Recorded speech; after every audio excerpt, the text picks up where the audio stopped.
Miss হবে না আপনার পছন্দের টিভি শো। দেখুন জি5 অ্যাপে একদম ফ্রি। আমি এমন একটা মানুষের সাথে ঘর বাঁধতে চলেছি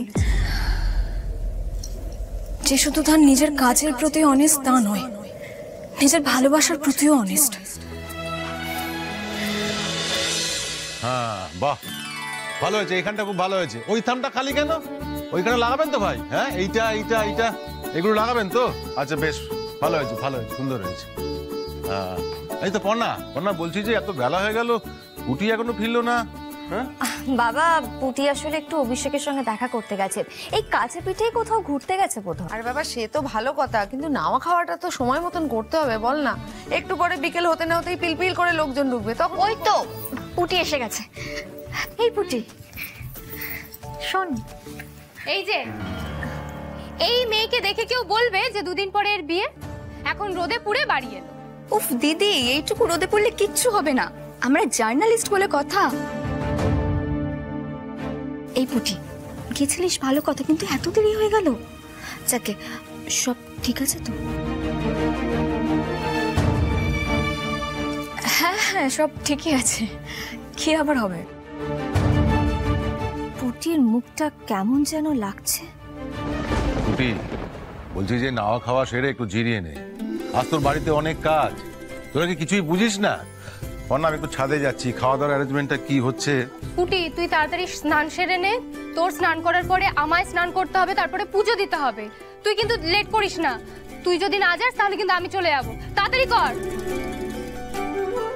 ও বুটি, ওরা কিন্তু ঠিকই বলেছে, আজকে অনেক সবার কাজ, অনেক ব্যস্ততা। চান খাওয়াটা সেরে নে বাবা, তাড়াতাড়ি কর। দেখো তো, এই পুটি, এবার বলতো এতক্ষণ ধরে কি গল্প করলি? কি আবার গল্প করব, ওই আর কি।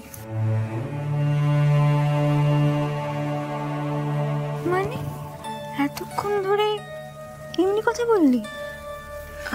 হ্যাঁ, মানে ওই তুমি বললে না যে বিয়ের আগে আমাদের আলাদা করে তেমন দেখা হয়নি, তো ওইসবই কথা হচ্ছিল যে বিয়ে নিয়ে আমরা কিরকম এক্সাইটেড, এসবই আর কিছু না। তবে পুটি, ছেলেটা কিন্তু কেয়ারিং বল। আচ্ছা শোন, আজকে কিন্তু মেহেন্দি জুয়েলারিটা বেছে নিতে হবে, বুঝলি? আচ্ছা তুমি যাও, আমি পরে দেখে নিচ্ছি। আমি ঘরে আছি, চলে আসিস।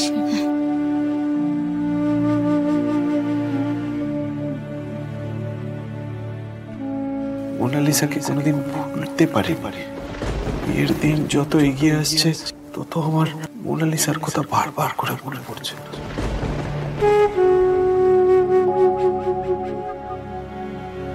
পুটি, হ্যাঁ মা বল। বলবি তো তুই? কি বলবো মা আমি আলাদা করে? পুটি, আমি কিন্তু তোর মা, আমার কাছ থেকে তুই সত্যিটা লুকোতে পারবি না। কি হয়েছে বলতো আমায়? কিচ্ছু হয়নি মা, ওই আসলে তোমাদেরকে ছেড়ে থাকবো এখন, তো ওটা ভেবেই আর কি মুডটা অফ, আর কিছু না।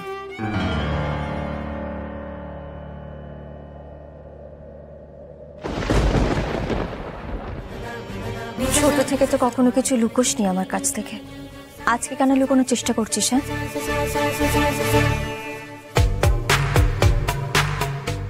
মা, অভিষেক ওর আগের স্ত্রীকে নিয়ে কথা বললো। হ্যাঁ সেও বলতেই পারে, কিন্তু সেটা শুনে তোর মুখটা এরকম হয়ে গেছে, সেটা কেন আমি বুঝতে পারছি না। ওর আগের স্ত্রীকে এখনো বলতে পারেনি মা, আর সেটা বলবার জন্যই আমাকে ডেকেছিল।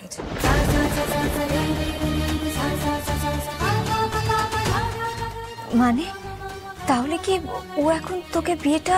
না না মা, সেরকম কিছু নয়,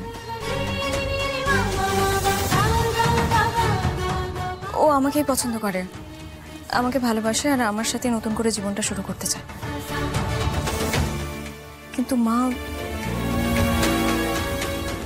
ওর না একটা অতীত আছে, খুব খারাপ অতীত। ওর আগের স্ত্রী কার অ্যাক্সিডেন্টে মারা যায়, আর ও মনে করে সেটার জন্য ও দায়ী। ওর আগের স্ত্রী মোনালিসা আজ পৃথিবীতে নেই শুধুমাত্র ওর জন্য।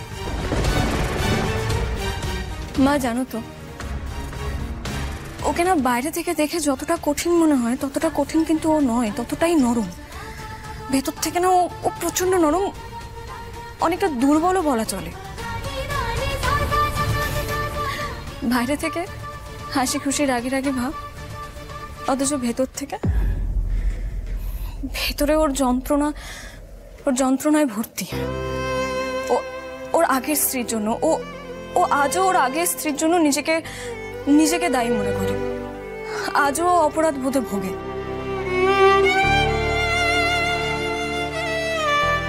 পুঁথি, তুই ওর সাথে কথা বলে কি বুঝলি? মানে তোরা ভালো থাকবি তো একসাথে? মানে এই পরিস্থিতিটা তোদের জীবনে খারাপ কিছু করবে না তো? মানে তুই মানিয়ে নিতে পারবি তো সবকিছুর সাথে? ভালো থাকবি তো? থাকবো মা, ভালো থাকবো। সত্যি কথা বলতে গেলে কি, আজকের দিনে দাঁড়িয়ে আমি যে ওর মতো একটা মানুষকে বিয়ে করতে চলেছি এটা ভেবেই আমার ভীষণ নিশ্চিন্ত লাগছে। মা, আমি এমন একটা মানুষের সাথে ঘর বাঁধতে চলেছি যে শুধু তার নিজের কাজের প্রতি অনেস্ট তা নয়, নিজের ভালোবাসার প্রতিও অনেস্ট। ও যে এখনো ওর পুরনো মানে আগের ভালোবাসাকে এখনো ভুলতে পারেনি, মোনালিসাকে ভুলতে পারেনি, এটাই তার প্রমাণ। ও কতটা ভালো মানুষ, ওর ভালোবাসা কতটা খাঁটি। মা, আমি এই ভালোবাসাতেই ভালো থাকতে চাই। আর এখানে না কোনো ইনসিকিউরিটি নেই,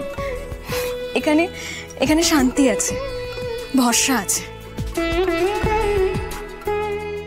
সত্যি পুঁটি, তুই কত বড় হয়ে গেছিস, কি সুন্দর বুঝতারের মতন কথা বলছিস। তোকে নিয়ে আমার আর কোনো চিন্তা নেই।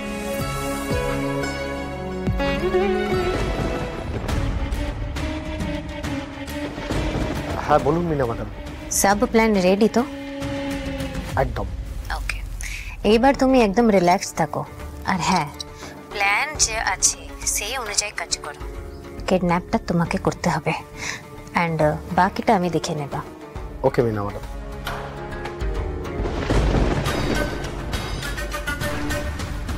মা, কি করবে এবার তুমি?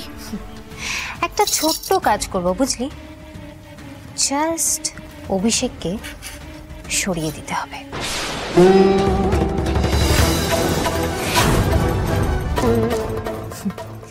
বলা যায় না, নিজে পুলিশ তো, ঠিক খোঁজাখুঁজি করতে করতে কোনো না কোনো সোর্স লাগিয়ে আমাদের পর্যন্ত পৌঁছে যেতে পারে। তাই ওকে একেবারে মুছে ফেলতে হবে। কি বলছো মা? ঠিকই বলছি। এবার শুধু এই বিয়ে ভাঙবে তাই নয়, অভিষেক নিজেও মরবে। অর্ণা, তোর মেয়ের বিয়ের স্বপ্ন চিরকালের মতন খুঁজে যাবে। জি5 ডাউনলোড করুন আর সব এপিসোড দেখুন একদম ফ্রি।